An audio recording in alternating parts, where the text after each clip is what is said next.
이스라엘 최고 장군의 딸이 혼자 한국에 온 이유가 뭐냐고요? 사실 저도 아직 믿기지 않아요. 이 이야기를 처음부터 들으신다면 아마 여러분도 고개를 갸우뚱하게 될 거예요. 하지만 그날 제가 공항에서 비행기 문을 향해 걸어가던 순간 제 인생은 완전히 바뀌었습니다. 안녕하세요. 제 이름은 리아 벤다비드예요. 이스라엘의 수도 텔아비브에서 조금 떨어진 해변과 군사 기지가 공존하는 한 도시에서 자랐습니다. 저희 아버지는 이스라엘군에서 40년 넘게 복무하신 분이고 지금은 예비역 사성장군이세요. 사성장군이 얼마나 높은 지위냐고요?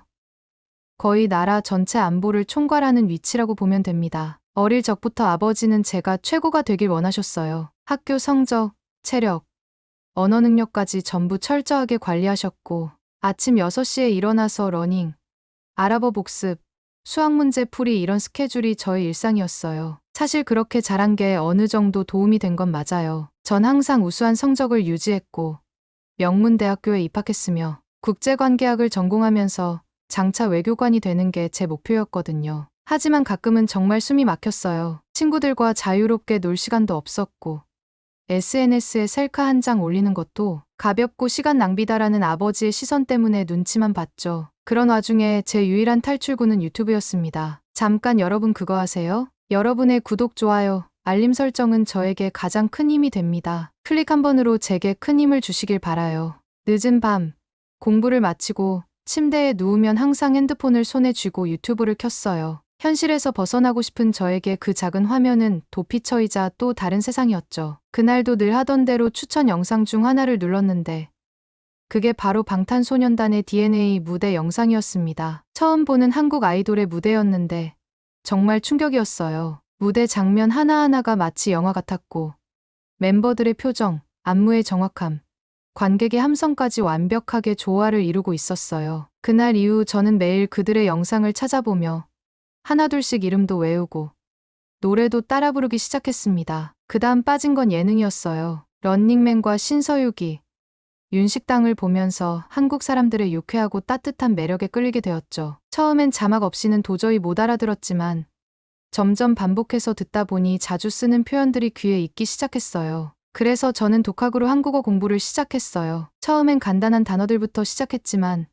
어느 순간 짧은 문장은 자막 없이도 대충 이해할 수 있게 되었어요. 그게 저에게는 정말 신나는 변화였습니다. 드라마도 빠질 수 없었어요. 미스터 션샤인을 처음 봤을 땐 그냥 영상미가 예뻐서 보기 시작했는데 회차가 진행될수록 조선의 역사와 인물들의 심리에 빨려들듯 몰입하게 되었어요. 특히 구동매라는 캐릭터가 복잡한 감정을 안고 살아가는 모습이 너무 인상 깊었어요. 그 드라마는 제가 한국이라는 나라에 대해 깊이 관심을 갖게 된 결정적인 계기였습니다. 한국 음식도 자연스럽게 따라가게 되었죠. 특히 떡볶이는 처음 먹어본 날을 아직도 기억해요. 영상을 보고 따라 만든 떡볶이는 고추장이 너무 많이 들어가서 정말 매웠는데 이상하게 그 매운맛이 계속 생각났고 다음날 또 만들어 먹었어요. 입 안이 얼얼한데도 젓가락이 멈추지 않았어요. 비빔밥은 또 다른 충격이었어요. 그 알록달록한 재료들을 보기만 해도 기분이 좋아졌고 모든 재료를 넣고 고추장을 살짝 뿌려 비비는 순간 한국 사람들은 매일 이런 걸 먹는단 말이야? 하는 생각이 들었어요. 맛은 말할 것도 없고 건강한 느낌까지 들어서 이런 음식 문화 속에서 살고 싶다는 생각이 절로 들었습니다. 그때부터 제 꿈은 구체화되기 시작했어요. 한국이라는 나라에 가서 그 문화와 언어, 사람들과 직접 부딪히며 살아보고 싶다는 생각이 너무도 강해졌습니다. 단순한 팬심이 아니라 한 사회를 이루는 시스템과 정서를 이해하고 싶다는 갈망이 생긴 거예요. 그러던 어느 날 대학교 이메일 공지로 한국 기업에서 진행하는 인턴십 프로그램 안내가 도착했어요. 서울에 위치한 글로벌 IT 기업에서 3개월 동안 현장 경험을 쌓을 수 있는 기회였고 이건 저에게 운명처럼 다가왔어요. 마음이 두근거렸고 이번이야말로 진짜 내 삶을 바꿀 기회일지도 몰라라는 생각이 들었습니다. 진심을 담아 자기소개서를 쓰고 여러 차례 인터뷰를 거쳐 최종 합격 통보를 받았을 땐 눈물이 날 정도로 기뻤습니다. 하지만 문제는 아버지였어요. 한국, 왜 거길 가야 하지? 거긴 우리 군사동맹국도 아니잖아. 너무 멀다. 그리고 지금 우리나라 상황 모르냐? 너 하나밖에 없는 딸이다. 아버지는 완강하게 반대하셨어요. 당신이 직접 선택할 수 있는 일은 아직 없어. 내가 지금까지 어떻게 널 키웠는데 이렇게 멀리 보내겠어. 그 말이 틀린 건 아니었어요. 그분은 가족을 위해 평생을 군에 바친 분이고 저를 누구보다 아끼시는 걸 잘 알고 있었거든요. 하지만 저는 더 이상 갇혀있고 싶지 않았어요. 엄마는 조용히 제 손을 잡고 말씀하셨어요. 엄마는 내가 원하는 걸 해봤으면 좋겠어. 여기서만 사는 게 전부가 아니라는 걸 알았으면 좋겠어. 엄마의 응원 덕분에 저는 끝까지 포기하지 않았고 결국 부모님 두 분 다 울며 겨자 먹기로 허락하셨어요. 그런데 아버지는 마지막까지 미소 한 번 안 지으셨어요. 출국 당일 공항까지 배웅도 안 나오셨고 집을 나서던 제게 그저 딱 한마디 남기셨어요. 내 선택엔 책임이 따른다. 가슴이 철렁했어요. 그 말이 저에게 등 돌린 것 같아서요. 그렇게 저는 무거운 마음으로 한국행 비행기에 몸을 실었습니다. 비행기 안에서 창밖을 보며 눈물을 참느라 애썼어요. 그저 단순한 여행이 아니었거든요. 이건 제 인생에서 처음으로 제가 직접 선택한 길이었어요. 그리고 그 선택이 얼마나 놀라운 변화를 가져다 줄지는 그땐 아무도 몰랐어요. 한국에 도착한 순간 가장 먼저 느껴진 건 공기의 다름이었어요. 비행기에서 내리자마자 들이마신 공기는 정말 상쾌했고 공항 내부는 믿기 힘들 만큼 조용하고 정돈되어 있었습니다. 공항이라는 공간이 이렇게 쾌적할 수도 있다는 걸 저는 그때 처음 알게 되었어요. 자동 입국 심사 시스템은 마치 미래 영화 속 한 장면 같았고 바닥에는 쓰레기 하나 보이지 않았고 대형 터미널은 반짝반짝 빛나고 있었습니다. 이 나라 정말 준비가 잘 된 곳이구나 하는 인상이 강하게 남았어요. 공항에서 인턴십 회사가 준비해준 공항버스를 타고 서울로 향하는 동안 창밖으로 펼쳐진 도심 풍경은 낯설면서도 묘하게 익숙하게 느껴졌어요. 유튜브로 수없이 봤던 거리, 간판, 그리고 빌딩들이 실제로 눈앞에 있으니까 정말 신기했습니다. 버스 좌석에는 부드러운 머리받침이 있었고 충전용 USB 포트도 달려 있었어요. 무엇보다 놀라웠던 건 정류장을 알리는 방송이 한국어뿐 아니라 영어, 중국어, 일본어까지 4가지 언어로 안내된다는 점이었어요. 제가 묵은 숙소는 서울 강남에 위치한 쉐어하우스였어요. 여러 나라에서 온 인턴들이 함께 생활하는 곳이었는데 그중 한국인 룸메이트인 지혜와는 금방 친해졌어요. 지혜는 항상 웃는 얼굴에 따뜻한 말투를 가지고 있었고 저에게 한국에서 생활하는 데 필요한 많은 것들을 알려주었습니다. 지혜 덕분에 저는 정말 다양한 한국 문화를 깊이 체험할 수 있었어요. 가장 기억에 남는 순간 중 하나는 노량진 수산시장에 처음 갔을 때였습니다. 어느 날 지혜가 리아, 한국 와서 회는 안 먹어봤지? 하고 물었어요. 그전까지 저는 날생선을 먹는다는 게 조금 무섭게 느껴졌지만 그날따라 왠지 용기가 생겨서 응, 한번 먹어볼래라고 대답했어요. 저녁 무렵 우리는 시장으로 향했고 시장 입구에 다다르자 해산물 특유의 짭조름한 냄새와 상인들의 힘찬 목소리가 사방에서 들려왔습니다. 커다란 수조 안에는 광어가 유유히 헤엄치고 있었고 한쪽에는 살아있는 문어와 움직이는 게, 가리비, 조개들도 가득했어요. 그 풍경은 마치 살아있는 바다 한가운데에 들어온 듯한 느낌이었습니다. 지혜는 능숙하게 한 가게를 골라 광어와 연어를 주문했어요. 가게 주인 아저씨는 능란한 손놀림으로 생선을 손질하더니 2층 식당 올라가시면 세팅해드릴게요 하고 말씀하셨어요. 우리는 건물 안에 있는 식당으로 올라가 자리를 잡았고 잠시 후 커다란 나무 쟁반에 정갈하게 담긴 회가 나왔습니다. 회뿐만 아니라 미역국, 깻잎, 상추, 고추, 마늘, 초장, 와사비까지. 한 상 가득 차려진 그 모습에 말이 나오지 않았어요. 처음엔 젓가락질도 서툴고 무엇부터 손대야 할지 몰랐지만 지혜가 조심스레 알려줬어요. 깻잎 위에 회 한 점, 마늘 살짝, 그리고 초장을 조금만 찍어서 싸먹으면 돼. 말 그대로 따라해봤는데 정말 놀라웠어요. 입안에서 살살 녹는 회의 식감과 신선한 맛에 저는 거의 눈이 돌아갈 뻔했어요. 지혜야, 나 이거 왜 이제서야 먹어본 거야? 그날 저는 회에 완전히 빠져버렸고 며칠 후 또 가자고 졸랐을 정도였어요. 또 하나 인상 깊었던 경험은 한강 치맥이었어요. 어느 금요일 저녁, 날씨는 완벽했고 지혜는 친구들과 함께 한강에 가자고 했어요. 우리는 돗자리를 챙겨 공원으로 갔고 앱으로 치킨을 주문한 뒤 맥주를 따르며 치킨을 기다렸어요. 강바람은 상쾌했고 멀리선 버스킹하는 청년의 노래가 들려왔습니다. 주변에는 자전거 타는 아이들과 돗자리 위에서 피크닉을 즐기는 가족들, 조용히 서로의 어깨에 기대 앉은 연인들까지. 그 풍경은 너무나 평화롭고 따뜻했어요. 저는 그 순간 이게 바로 한국식 힐링이구나 하고 느꼈습니다. 그리고 무엇보다도 잊을 수 없었던 순간은 전주 여행이었어요. 지혜가 우리 집에 같이 내려가자. 전주 한옥마을 정말 예쁘거든. 하고 말했어요. 기차를 타고 2시간 반을 달려 도착한 전주는 서울과는 전혀 다른 분위기를 가진 도시였습니다. 도시 전체가 고즈넉하고 단정했어요. 도착하자마자 지혜 어머님이 준비해주신 전주 비빔밥은 비주얼부터 압도적이었고 그 맛에는 정성과 환영의 마음이 가득 담겨 있었어요. 다음 날 우리는 전주 한옥마을에 갔어요. 한복 체험반에서 여러 색의 고운 한복들이 진열돼 있었고 지혜는 리아는 보라색이 잘 어울릴 것 같아라고 하며 보랏빛 고름에 은은한 분홍빛 치마가 어우러진 한복을 골라줬습니다. 그 한복을 입고 골목을 걷는데 여러 사람들이 한국 사람보다 더 잘 어울린다라며 웃으며 말해줬어요. 처음엔 조금 부끄러웠지만 곧 마음이 따뜻해졌어요. 한옥의 기와 지붕 아래로 햇살이 내리쬐고 나무문 사이로 잔잔하게 들려오는 전통 음악 소리는 시간이 천천히 흐르는 것처럼 느껴졌어요. 지혜와 함께 셀카도 찍고 작은 찻집에 들어가 쌍화차도 마셨어요. 따뜻한 찻잔에서 퍼지는 약재 향과 꿀의 달콤함은 제 마음까지 부드럽게 감싸주는 기분이 들었어요. 그날 밤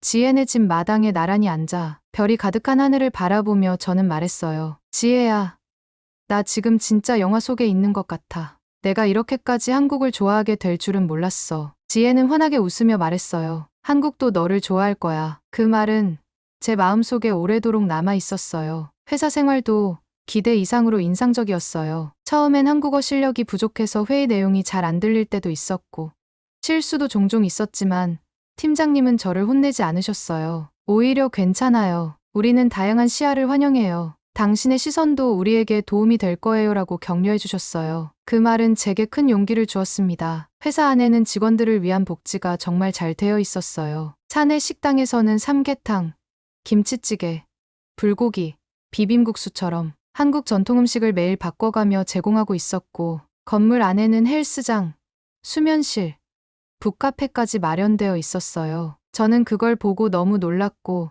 동시에 이런 환경에서 일하고 싶다는 생각이 들었어요. 무엇보다 감동했던 건 한국의 치안이었습니다. 이스라엘에서 자라며 저는 늘 위험이라는 감각에 익숙해져 있었어요. 밤이 되면 어디든 조심해야 했고 가방은 항상 몸 앞으로 돌려매고 다녔어요. 핸드폰을 손에 오래 들고 있으면 누가 채 가는 건 아닌지, 심지어 차 안에 혼자 있을 때도 문을 2번씩 잠그는 게 습관처럼 몸에 배어 있었습니다. 그런데 한국에서는 완전히 달랐어요. 밤 11시가 넘은 시각, 저 혼자 지하철을 타고 숙소로 돌아가던 날이었어요. 사람들이 적은 시간이라 조금 긴장하고 있었는데 주변 사람들은 다들 조용히 자기 일에 집중하고 있었고 누구도 저를 신경 쓰지 않았어요. 그 분위기 자체가 안전하다는 메시지를 주는 것 같았어요. 그 순간 저는 평소처럼 가방을 꼭 안고 있던 자신을 발견했고 조용히 웃음이 나기도 했습니다. 그런데 바로 그날 제가 내린 뒤 몇 정거장 지나서 핸드폰이 없어졌다는 걸 알게 되었어요. 식은땀이 나고 가슴이 철렁 내려앉았어요. 이거 어떻게 하지? 여기서 핸드폰 잃어버리면 아무것도 못하는데. 초조한 마음으로 숙소에 도착한 뒤 지하철 고객센터에 전화를 걸었어요. 다음 날 오전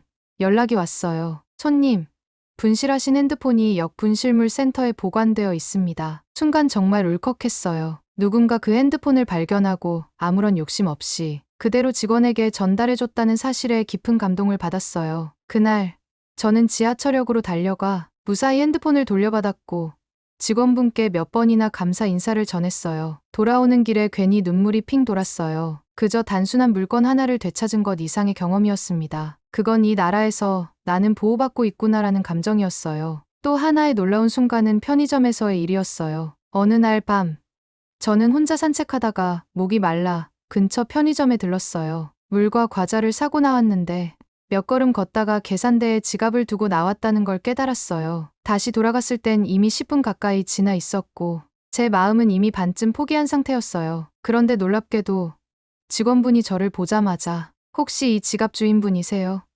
하며 카운터 안에서 조심스럽게 제 지갑을 꺼내주셨어요. 지갑 안에 카드며 현금, 심지어 제가 끼워놓았던 사진 한 장까지 그대로 보관되어 있었어요. 그 순간 저는 또 한 번 놀라고 또 한 번 감동받았어요. 지금까지 살아오면서 이런 경험은 정말 처음이었어요. 이런 일들이 반복되면서 한국이라는 나라에 대한 제 신뢰는 점점 깊어졌습니다. 단순히 깨끗하다, 편리하다 수준이 아니라 이 나라 사람들은 서로를 기본적으로 믿고 배려하려 한다는 걸 몸으로 느낄 수 있었어요. 그게 제가 이곳에서 더 오래 머무르고 싶다고 느끼게 된 가장 큰 이유 중 하나였어요. 이스라엘에서의 일상은 많이 달랐었습니다. 뉴스에서는 하루가 멀다 하고 공습 경보가 흘러나왔고 도시 어디선가 울리는 사이렌 소리에 항상 긴장하고 있었어요. 하지만 한국에서는 그런 불안이 없었어요. 조용한 밤, 마음 편히 산책할 수 있다는 게 얼마나 큰 행복인지 처음으로 느낄 수 있었어요. 그런 경험들이 쌓이면서 저는 점점 이곳에서 살아보고 싶다는 생각을 하게 되었어요. 처음엔 단지 인턴십을 마치고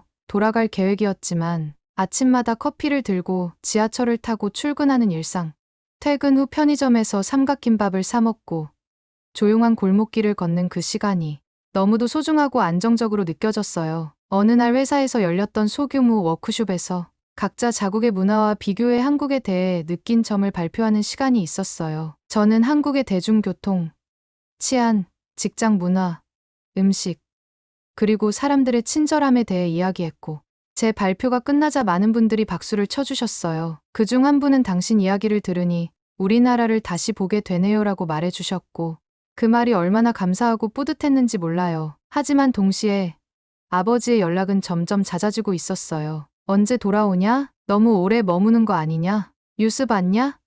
중동 정세가 다시 불안해졌단다. 저는 그때마다 이렇게 말했어요. 아빠, 걱정하지 마세요. 여기선 진짜 괜찮아요. 안전하고 저는 매일 웃으면서 살아가고 있어요. 하지만 아버지는 믿지 않으셨어요. 세상에 그런 나라는 없다는 게 늘 아버지의 철학이었거든요. 그래서 저는 결심했어요. 한국으로 초대하자. 그리고 아버지의 눈으로 직접 보게 하자. 제가 왜 이곳을 좋아하게 되었는지를, 그 결심이 결국 우리 가족의 미래를 바꾸게 될 줄은 그때는 저도 상상하지 못했어요. 시간이 지나면서 한국은 단순히 흥미로운 나라가 아니라 제게는 편안함과 안정감을 주는 두 번째 집처럼 느껴지고 있었어요. 익숙하지 않았던 골목길도 이젠 낯설지 않았고 지하철 노선도는 거의 다 외울 수 있을 정도로 손에 익었어요. 회사에서는 업무에 적응하며 조금씩 실력을 인정받고 있었고 회의 시간에 제 의견이 받아들여질 때마다 자신감도 생겼습니다. 어느 날 팀장님께서 리아 씨, 다음 발표는 직접 진행해보면 어때요? 라고 제안해 주셨어요. 그건 제게 큰 믿음의 표현이었고 저는 감사한 마음으로 수락했어요. 조금 긴장되긴 했지만 그 제안이 너무 고마웠고 한국 사회 속에서 제가 작지만 분명한 자리를 잡아가고 있다는 실감을 얻을 수 있었습니다. 하지만 여전히 마음 한켠에는 아버지에 대한 미안함과 거리감이 남아 있었어요. 출국 이후 몇 번의 영상통화가 있었지만 아버지는 여전히 한국에 대해 부정적인 시선을 가지고 계셨어요. 그 나라는 것만 번지르르한 거야. 언제까지 외국에 도망쳐 살 거냐? 그 말들을 들을 때면 가슴 한편이 조용히 무너지는 것 같았어요. 그래서 저는 마음을 다잡고 결심했어요. 아버지를 한국으로 초대하자. 말로만 설명해서는 절대 설득할 수 없다는 걸 깨달았고, 그렇다면 직접 보여드리는 게 답이라고 생각했어요. 처음에는 완강하게 거절하셨어요. 내가 왜 거길 가야 해? 너 혼자도 잘 살 수 있다고 하더니. 하지만 저는 포기하지 않았어요. 매일 조금씩 말씀드렸고, 이스라엘 국방부의 휴가 일정과도 맞춰보며 끝내 아버지의 입에서 일주일이면 되겠지라는 말을 들을 수 있었습니다. 아버지를 마중 나온 인천공항은 늘 그랬듯 깔끔하고 넓었어요. 아버지는 주변을 두리번거리며 묵묵히 짐을 챙기셨고 표정은 굳어 있었지만 저는 왠지 모르게 희망을 느꼈어요. 첫날은 서울 도심 투어를 했습니다. 광화문과 경복궁을 걸으며 아버지는 역사를 이 정도로 깔끔하게 유지하는 게 쉬운 일은 아니지라고 중얼거리셨어요. 저녁에는 한강 야경을 보여드렸는데 다리마다 색색이 빛나는 조명이 강물에 반사되는 풍경을 보며 말없이 맥주 캔을 드셨습니다. 그날 밤 호텔로 돌아가는 길에 아버지는 조용히 말씀하셨어요. 이 정도일 줄은 몰랐어. 다음 날 제가 다니는 회사를 소개해드렸어요. 사무실은 오픈형 구조였고 직원들 모두 정갈하게 정장을 입고 일하고 있었어요. 아버지는 벽면에 진열된 프로젝트 결과물들과 휴게 공간, 북카페, 사내 식당까지 꼼꼼히 둘러보셨고 민간 기업에서 이런 복지를 제공한다는 게 신기하구나라고 말하셨어요. 점심을 먹는 자리에서는 한 직원이 리아 씨 아버지시죠? 하며 반갑게 인사했고 아버지의 얼굴에는 미묘한 미소가 스치고 지나갔어요. 하지만 진짜 변화는 그날 저녁 식사에서 시작되었어요. 작은 한식당에서 반찬이 줄줄이 나오는 걸 보시고 이건 무슨 군대 배식처럼 많이 나와? 하고 농담하시더니 이내 고개를 끄덕이며 음식에서 정성이 느껴진다고 하셨어요. 그 자리에서 저는 한국에서의 생활이 얼마나 평화롭고 사람들이 얼마나 배려심 깊은지를 말씀드렸어요. 아버지는 말없이 제 이야기를 듣고만 계셨어요. 식사를 마친 후 갑자기 복통이 찾아왔어요. 순간 당황했지만 다행히 지혜가 알려준 야간 진료 병원이 가까이에 있었어요. 아버지는 당황한 기색 없이 저를 부축했고 우리는 함께 병원으로 향했어요. 병원은 조용했고 대기 시간도 거의 없었어요. 접수는 전자 키오스크로 간단히 처리됐고 의사는 유창한 영어로 친절하게 증상을 물어보며 진료를 진행했어요. 간호사도 웃는 얼굴로 안내해 주었고 진료 후 처방전까지 한 번에 해결되었어요. 아버지는 그 과정을 지켜보며 조용히 고개를 끄덕이셨어요. 이스라엘에서 이 정도로 진료받으려면 반나절은 걸릴 거다. 그 말씀에 저는 웃으며 대답했어요. 그래서 제가 이 나라에 정이 많이 들었어요. 아빠.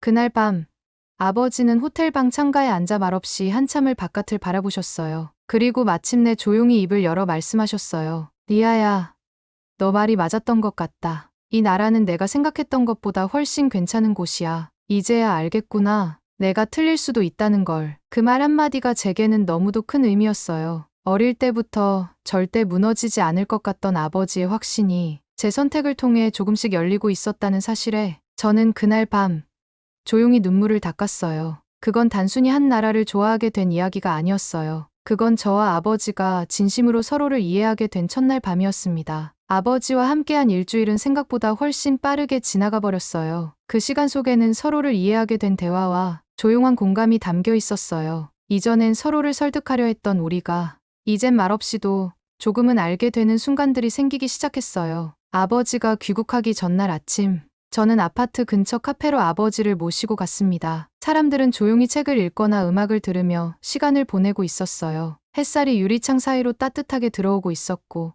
그 분위기 안에서 아버지는 조용히 아메리카노를 한 모금 마셨어요. 이렇게 평화로운 아침을 언제 마지막으로 느꼈는지 모르겠다. 아버지의 그 말에는 묘한 아쉬움이 담겨 있었습니다. 공항으로 가는 길은 낯설게 조용했어요. 택시 안에서 아버지는 창밖을 바라보며 도로 위를 질서 정연하게 움직이는 차량들과 횡단보도 앞에서 멈추는 사람들을 조용히 바라보셨습니다. 이 나라는 생각보다 단단하구나. 그 말에 저는 고개를 끄덕였고 아버지는 작게 웃으셨어요. 공항에서 작별 인사를 나누기 전 아버지는 제 어깨를 두드리며 말하셨어요. 리아야, 넌 여기에 있어도 괜찮을 것 같아. 이제는 내가 어떤 선택을 하든 믿을 수 있을 것 같구나. 그 말을 들은 순간 저는 목이 살짝 메었어요.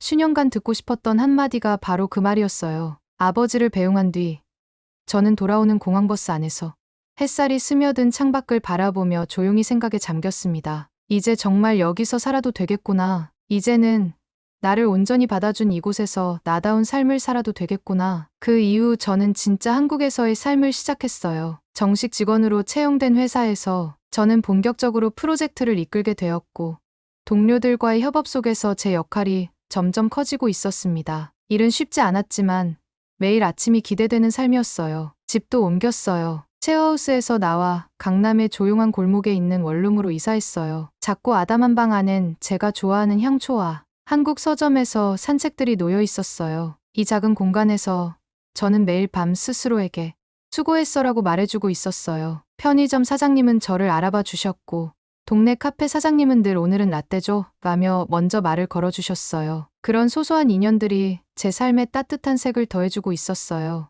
언어 실력도 계속 늘어갔습니다. 처음엔 버벅거리던 말투가 점점 자연스러워졌고 회의 시간에 정확하게 의견을 전달할 수 있게 되었어요. 팀장님께서 요즘엔 리아 씨가 제일 든든해요라고 말해주셨을 때 저는 말없이 웃었지만 속으론 뿌듯함이 가득했어요. 그리고 새로운 인연도 생겼어요. 회사 근처 카페에서 자주 마주쳤던 한국인 남성과 자연스럽게 대화를 나누게 되었고 그 만남은 천천히 사랑으로 이어졌습니다. 그는 제가 겪어온 모든 이야기를 귀 기울여 들어주었고 다른 문화를 가진 저를 있는 그대로 존중해 주었어요. 그와 함께 한국 곳곳을 여행했어요. 경주의 고분길, 전주의 야시장, 제주의 푸른 바다와 속초의 설경까지 그 모든 장면들이 제 인생의 색을 입히듯 스며들었어요. 그와 손잡고 걸었던 골목길마다 이제는 추억이라는 이름으로 마음속에 남아있어요. 지혜와의 우정도 변함없이 이어지고 있었어요. 주말마다 만나 수다를 떨고 서로의 고민을 나누고 응원해주는 친구가 되어 있었어요. 한 번은 지혜가 말했어요. 리아야,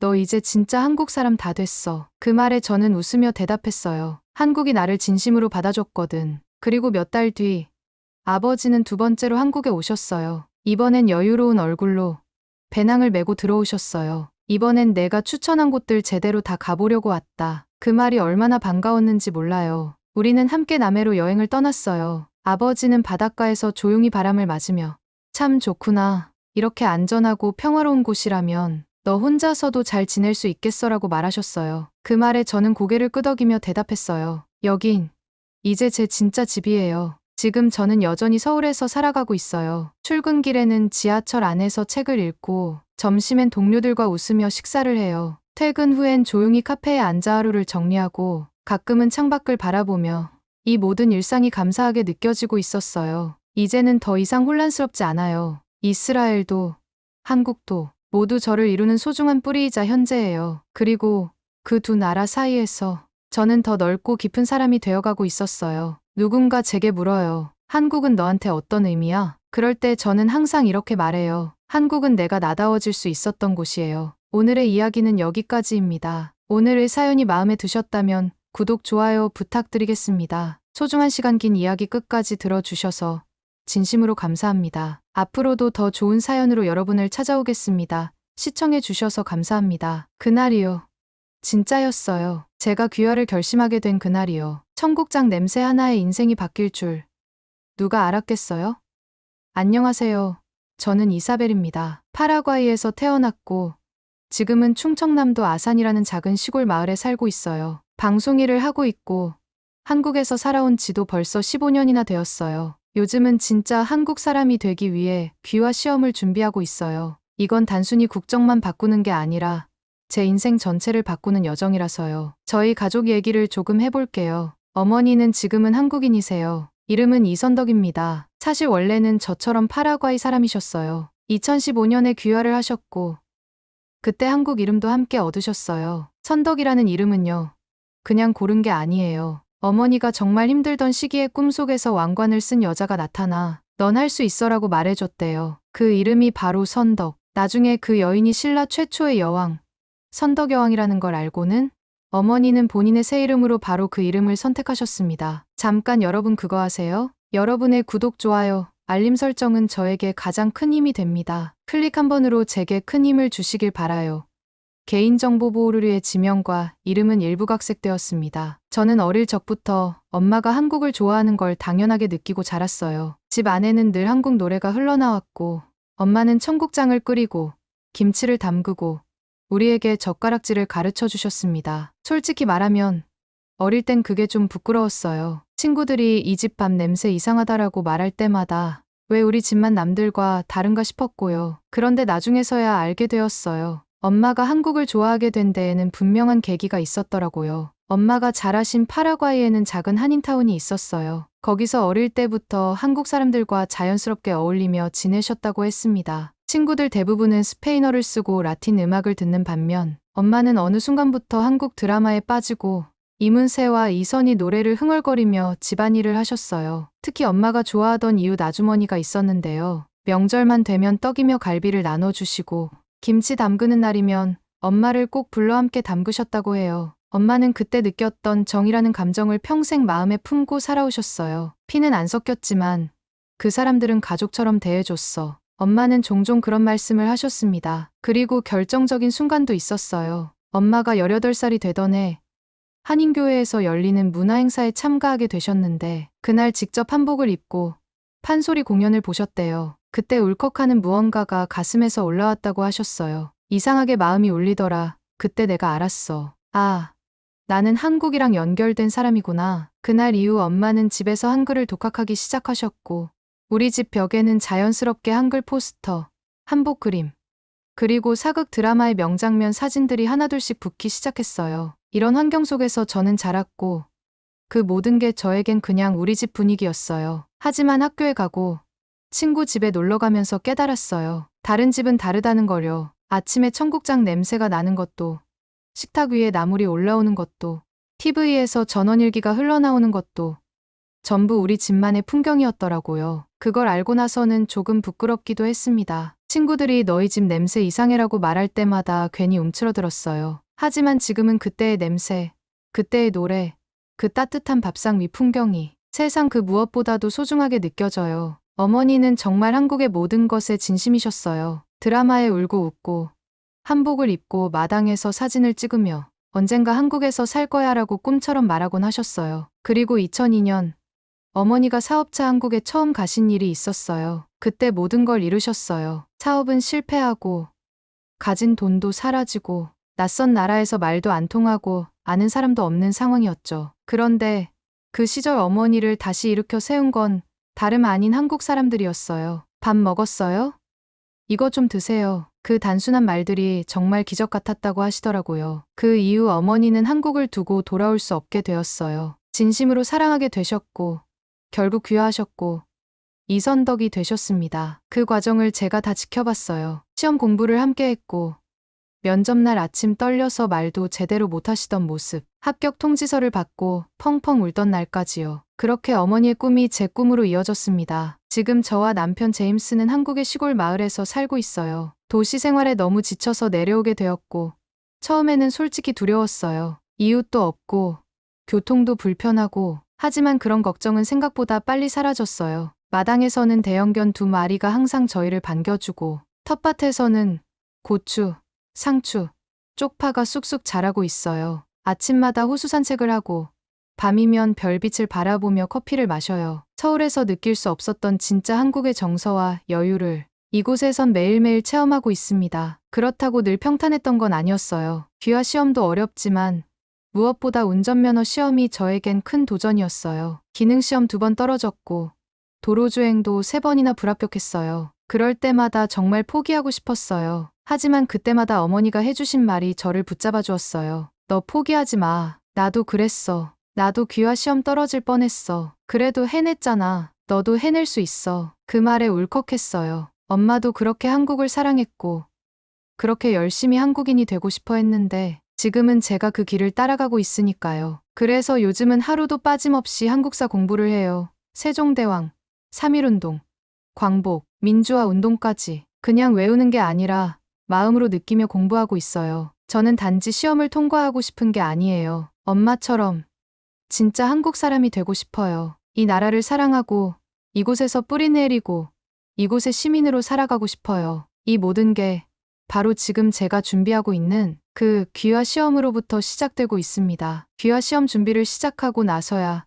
진짜 한국인으로 산다는 것에 대해 생각해보기 시작했어요. 그 전까진 그냥 한국에서 오래 살아온 외국인으로서의 삶이었고 한류 문화에 익숙하고 한국어를 잘하는 외국인 방송인이라는 이미지 속에서 살아왔던 것 같았어요. 하지만 국적을 바꾼다는 건 단순히 여권을 바꾸는 일이 아니더라고요. 마음의 뿌리를 완전히 옮기는 일이라는 걸 조금씩 깨달아가고 있었습니다. 귀화에 대한 마음이 깊어진 건 이사 후 시골 마을에서 살아가면서부터였어요. 처음엔 잠깐 쉬다 다시 도시로 돌아가자는 생각으로 내려왔지만 살면 살수록 이곳 사람들 사이에서 마음이 편안해졌고 어색하게 느껴졌던 동네 주민들과도 점점 가까워질 수 있었습니다. 저희 집 바로 옆에는 70대 할머니 한 분이 혼자 살고 계셨어요. 처음엔 인사만 주고받던 사이였는데 어느 날 제가 혼자 장을 보고 돌아오다가 무거운 짐을 들고 허둥대는 걸 보시고 아이고, 그건 무겁지. 이리 줘봐 하시며 짐을 들어주셨어요. 그날부터였어요. 할머니는 제가 텃밭에 있는 걸 보면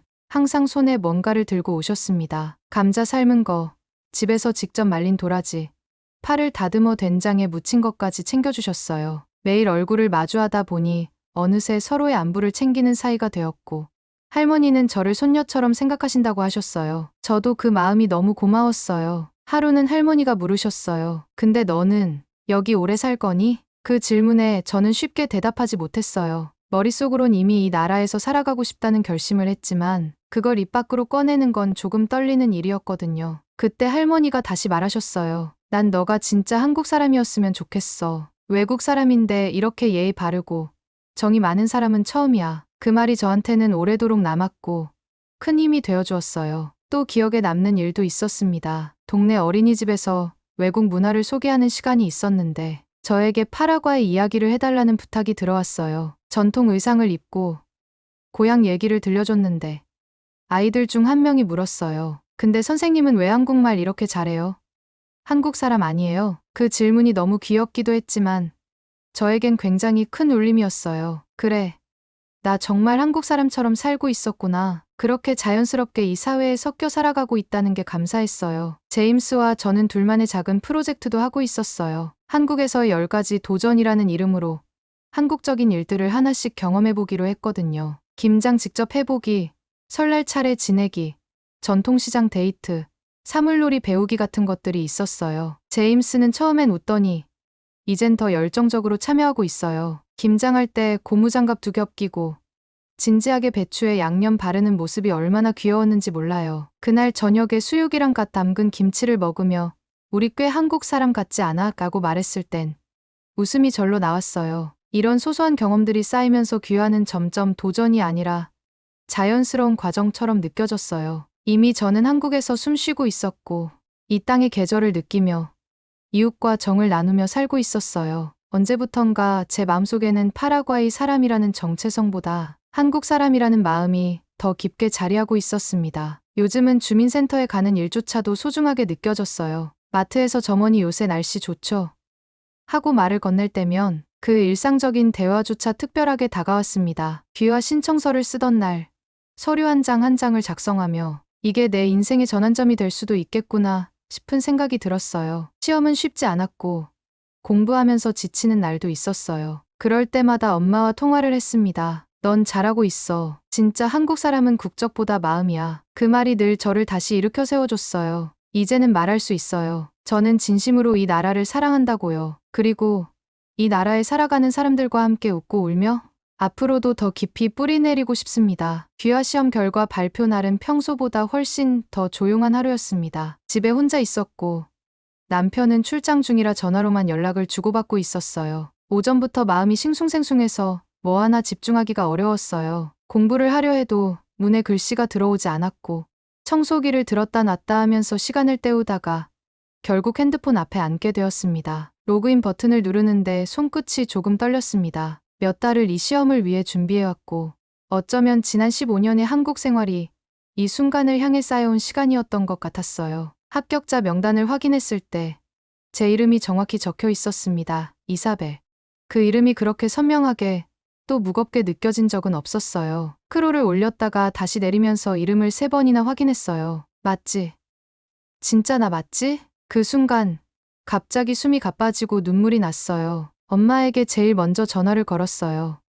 엄마, 됐어. 합격했어. 엄마는 한참 말을 잇지 못하시더니 내 딸, 정말 수고했어. 이제 너도 진짜 한국 사람이야. 그 말에 엉엉 울어버렸어요. 15년의 모든 기억이 한꺼번에 밀려온 것 같았거든요. 그날 저녁에는 남편 제임스와 화상통화를 하면서 축하를 받았어요. 그도 저만큼 기뻐했어요. 이제 우리 부부는 미국인 한국인이네. 그가 장난스럽게 말하자 저도 웃으며 대답했어요. 이제 내가 집에서 청국장 끓이는 거 완전 정당화됐어. 며칠 뒤 제 소식을 들은 친구들에게서 연락이 오기 시작했어요. 특히 오랫동안 연락만 이어오던 외국인 친구들이 축하 메시지를 보내주었어요. 드디어 해냈구나. 너 진짜 대단해. 그중 3명은 저와 대학 시절부터 함께했던 친구들이었는데 한 명은 캐나다에, 다른 2명은 각각 일본과 베트남에서 살고 있었어요. 우리는 코로나 이전까지는 자주 만나던 사이였지만 그 후로는 각자의 삶에 바빠서 계속 연락만 이어가고 있었거든요. 그러던 중 한 친구가 이런 제안을 했습니다. 이번 기회에 우리 다 같이 여행 갈까? 너 축하도 할 겸 진짜 오랜만에 얼굴 보자. 순간 심장이 두근거렸어요. 얼굴을 맞대고 웃고 떠들며 시간을 보냈던 그 시절이 그리워졌고 무엇보다 제가 지금껏 걸어온 길을 친구들과 함께 나누고 싶었어요. 이야기는 금세 구체화되었어요. 저희는 각각의 일정과 여건을 고려해서 중간 지점인 태국에서 모이기로 했습니다. 그곳엔 해변도 있고 한국 음식도 어렵지 않게 찾을 수 있고 무엇보다 따뜻한 기후에서 서로의 근황을 천천히 나눌 수 있을 것 같았어요. 그때부터 저는 마치 수험생이 아니라 여행을 준비하는 사람처럼 들떠 있었어요. 귀화 시험을 통과한 기념이자 제가 이룬 모든 여정을 친구들과 함께 축하할 수 있다는 생각만으로도 가슴이 벅찼습니다. 친구들과 단체 채팅방을 만들고 항공권을 알아보고 여행 코스를 짜며 이야기꽃을 피웠어요. 야, 너 그때 한국 드라마에 빠져있지 않았냐? 여전히 좋아해? 아직도 좋아하지. 넷플릭스에서 매일 본다. 이런 사소한 농담 속에서 우리는 다시 20대 시절의 모습으로 돌아가고 있었어요. 그러던 어느 날 마을회관에서 열린 작은 축제에 다녀왔어요. 제가 귀화 시험에 합격했다는 소식을 들은 마을 분들께서 작은 축하 자리를 만들어주셨던 거예요. 김밥을 싸오신 할머니, 직접 농사지은 사과를 바구니에 담아오신 아저씨, 그리고 저를 이제 진짜 우리 식구라고 말해주시는 주민분들까지. 그 축제에서 저는 짧게 인사를 드렸어요. 여러분 덕분에 제가 한국 사람이 되었어요. 앞으로 더 열심히 살겠습니다. 감사합니다. 박수가 터져 나왔고 누군가는 제 손을 꼭 잡아주며 진심으로 축하해 이사벨. 이제는 이 마을 딸이지라고 말해주셨어요. 그날의 온기는 아직도 마음속에 고스란히 남아있어요. 그렇게 저는 국적으로도 마음으로도 진짜 한국인으로서의 첫 발을 내딛게 되었습니다. 그리고 그 여정을 함께 응원해준 친구들과 떠날 여행을 앞두고 있어요. 비행기표도 예약했고 짐도 조금씩 싸기 시작했어요. 이번 여행은 단순한 휴식이 아니에요. 제 인생의 새로운 출발점에서 나 자신에게 주는 선물이자 함께 웃고 울었던 이들에게 고마움을 전하는 시간일 거예요. 귀화 시험 합격. 그건 끝이 아니라 제 이야기가 다시 시작되는 순간이었습니다. 미국행 비행기는 생각보다 조용했고 창밖엔 끝도 없이 펼쳐진 구름이 흐르고 있었습니다. 기내식 메뉴를 고르며 친구들과 이런저런 농담을 주고받았고 창가 자리에 앉은 친구는 스마트폰으로 여행지 영상을 찾아보며 설렘을 감추지 못했어요. 이번 여행 완전 우리 청춘의 리셋이야. 누군가가 그렇게 말했을 때 다들 고개를 끄덕였고 저도 조용히 웃었습니다. 긴 비행 끝에 도착한 미국 공항은 여전히 북적거리고 복잡했어요. 출입국 심사대를 향해 줄을 서면서 친구들과 자연스럽게 여권을 꺼냈습니다. 제가 남색의 한국 여권을 꺼내자 친구들이 잠시 멈칫했어요. 와, 이제 너 진짜 한국인이네. 여권 컬러부터 다르네. 맞다. 우리랑 다르게 입국 심사도 좀 빠르려나? 저는 웃으며 어깨를 으쓱했지만 사실 저도 이 상황이 조금 긴장됐어요. 처음으로 한국 여권을 들고 미국에 들어가는 순간이었으니까요. 심사대에 도착하자 직원은 여권을 넘기며 빠르게 몇 가지 질문을 했고 한국말로 적힌 여권 내용을 들여다보더니 South Korea, Welcome 하고는 짧게 미소를 지었어요. 딱 2분도 걸리지 않았습니다. 심지어 손가락 지문도 찍지 않고 간단한 응대 후에 통과시켜 주셨어요. 그 뒤를 따르던 친구들은 각각 다른 줄로 이동하게 되었고 한참을 기다리다 결국 제일 마지막 친구가 나왔을 땐 이미 40분이 지나 있었어요. 짐을 찾아서 나올 때쯤 친구 하나가 웃으면서 말했어요. 야, 너 이거 알고 한국 귀화한 거야?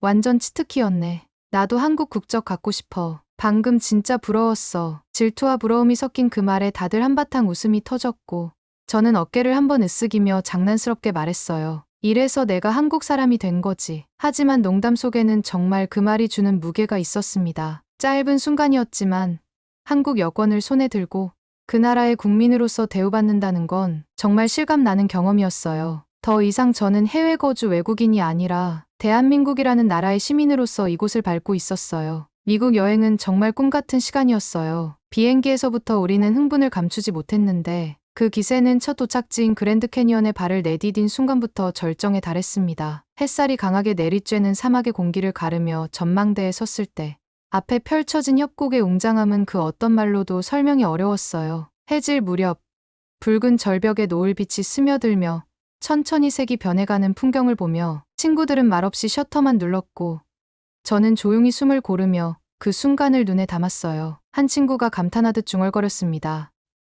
이건 그냥 자연이 만든 예술 작품이야. 다음 목적지는 라스베이거스였어요. 밤거리가 빛으로 가득했던 라스베이거스에서는 우리가 20대 시절로 돌아간 듯 들떴고 카지노 구경을 하면서 한 명은 $10로 $50를 따는 행운도 있었어요. 오늘 저녁은 내가 쏜다 하며 웃던 그 친구 덕에 우리의 저녁은 미국식 버거와 맥주로 풍성하게 차려졌고 길거리 공연을 보며 노래를 따라 부르고 춤을 추기도 했어요. 모두가 자유롭고 행복해 보였던 그 밤은 아직도 생생하게 기억에 남아 있어요. 뉴욕에서는 완전히 다른 분위기를 만났습니다. 높게 솟은 빌딩 숲속.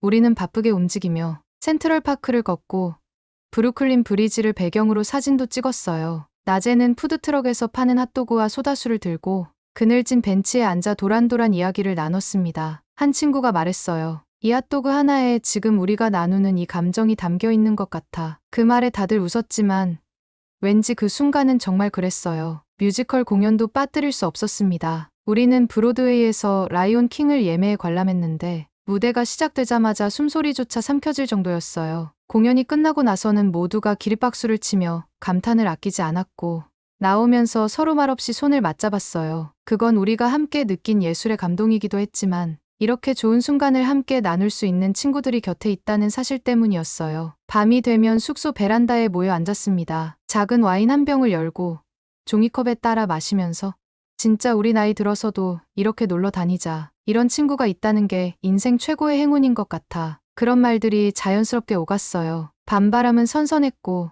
도시의 불빛은 반짝였고 우리의 웃음소리는 그 속에서 가장 빛나는 조명이 되어주었습니다. 여행 막바지에는 작은 해프닝도 있었어요. 워싱턴 DC에서 박물관 투어 중 한 친구가 신나게 돌아다니다가 미끄러운 바닥에서 쿵 하고 넘어졌거든요. 다행히 다치진 않았지만 야, 미국에서 의료비 비싸다 조심해라고 장난을 치며 우리는 박장대소했어요. 그 친구는 결국 여행 내내 무릎 보호대를 하고 다녔고 단체 사진을 찍을 때마다 국가대표 포즈라며 무릎을 내세워 웃음을 자아냈습니다. 그 여행은 그냥 사진 몇 장으로 남을 수 없는 삶에서 가장 진한 색으로 칠해진 한 장의 추억이 되었어요. 그 안에는 저희 변화도, 친구들과의 우정도, 그리고 한국이라는 나라에 대한 자부심도 고스란히 담겨 있었습니다. 친구들과 함께한 이 여행은 단순한 관광이 아니었어요. 우리가 각자의 삶 속에서 얼마나 변했고 어떻게 살아왔는지를 확인하는 시간이기도 했어요. 특히 제 삶의 변화 한국에서의 귀화와 적응,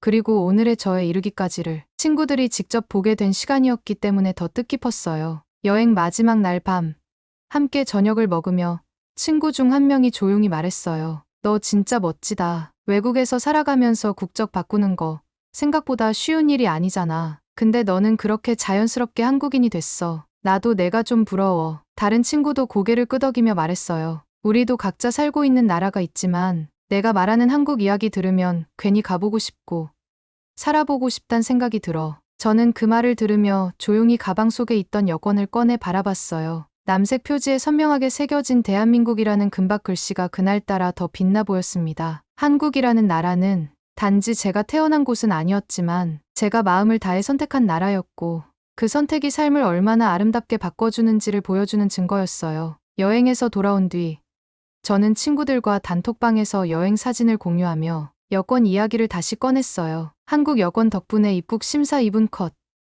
이제 나 국제적 VIP야. 그러자 친구 하나가 말했어요. 야, 진지하게 나도 한국 사람 되고 싶다. 그 나라 진짜 멋진 나라인 것 같아. 그 말을 듣고 저도 한동안 그 문장을 곱씹었습니다. 그 나라, 진짜 멋진 나라. 맞아요. 한국은 멋진 나라입니다. 누군가에게는 그저 하나의 국가일 수 있지만 저에게는 삶의 방향을 바꿔준 의미 그 자체였어요. 귀화 시험을 준비하던 날들, 포기하고 싶었던 순간들, 그 모든 시간을 지나 지금 이 자리에 있는 나 자신에게 진심으로 말해주고 싶었어요. 잘했어. 정말 잘했어. 이제 저는 대한민국의 국민이자 파라과이에서 온 한 사람으로서 두 나라의 문화를 품고 살아가는 글로벌 시민이기도 해요. 앞으로의 꿈은 더 단순하고 확고해졌어요. 한국을 더 많은 사람들에게 알리고 이 나라의 아름다움을 나누는 사람이 되고 싶습니다. 그리고 언젠가 오늘 저와 같은 길을 걷고자 하는 누군가에게 따뜻한 조언 한마디 건넬 수 있는 사람이 되고 싶어요. 그렇게 제 인생의 다음 여행이 또 시작되고 있습니다. 오늘의 이야기는 여기까지입니다. 오늘의 사연이 마음에 드셨다면 구독, 좋아요 부탁드리겠습니다. 소중한 시간 긴 이야기 끝까지 들어주셔서 진심으로 감사합니다. 앞으로도 더 좋은 사연으로 여러분을 찾아오겠습니다. 시청해 주셔서 감사합니다.